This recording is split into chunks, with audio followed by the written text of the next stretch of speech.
RKB Pagi. Di masa penerapan pemberlakuan pembatasan kegiatan masyarakat PPKM darurat akibat pandemi COVID-19 seperti saat ini, penyembelihan hewan kurban pada momen Lebaran Idul Adha 1442 Hijriah diarahkan agar bisa dilakukan di rumah potong hewan atau RPH. Hal itu dikatakan oleh Kepala Dinas Peternakan dan Kesehatan Hewan Provinsi Jawa Tengah, Lalu Syafriyadi, saat menghadiri acara sosialisasi pelatihan penyembelihan kurban yang aman, sehat, utuh, dan halal dalam masa pandemi COVID-19, Rabu 7 Juli 2021 di RPH Kertoharjo. Kepada Radio Kota Batik lalu mengatakan, sesuai instruksi Presiden dan surat edaran Gubernur, maka pihaknya mengimbau agar penyembelihan hewan kurban di masa pandemi harus sesuai dengan protokol kesehatan yang benar dan sesuai amanah undang-undang, maka pemotongan hewan harus dilakukan di RPH. Sebab menurutnya, dengan memotong hewan di RPH pasti sudah terjamin keamanannya untuk menuju aman, sehat, utuh, dan halal atau asuh, serta didukung dengan protokol kesehatan yang baik, karena prosesnya cepat dan orang yang terlibat saat penyembelihan terbatas. Jadi kalau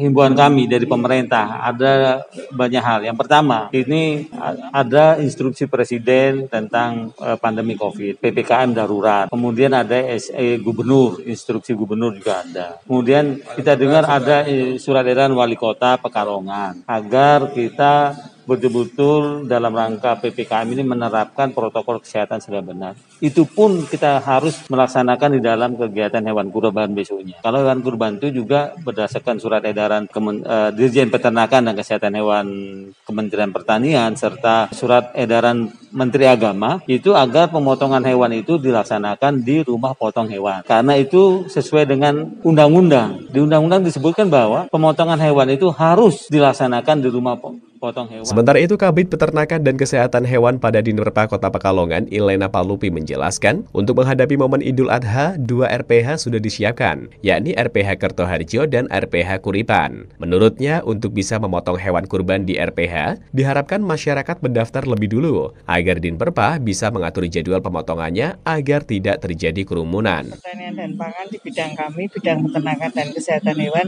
siap bertugas. Jadi kami menyiapkan 2 RPH, Rumah Potong Hewan Kertoharjo dan RPH Kuripan dengan pendaftaran. Ya, kebetulan ini sudah ada beberapa masjid dan warga yang sudah mendaftar. Karena kapasitasnya terbatas, nanti dengan pendaftaran kami atur.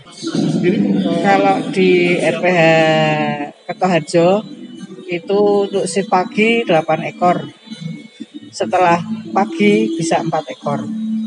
Jadi 12, kemudian RPH Kuripan shift pagi 5 ekor, shift siang bisa 3 ekor. Ilena menambahkan, untuk kapasitas setiap harinya saat momen Idul Adha, pada shift pagi RPH Kertoharjo bisa memotong 8 ekor sapi dan 4 ekor sapi di shift siang. Sementara di RPH Kuripan, shift pagi akan memotong 5 ekor sapi dan 3 ekor sapi di shift siang.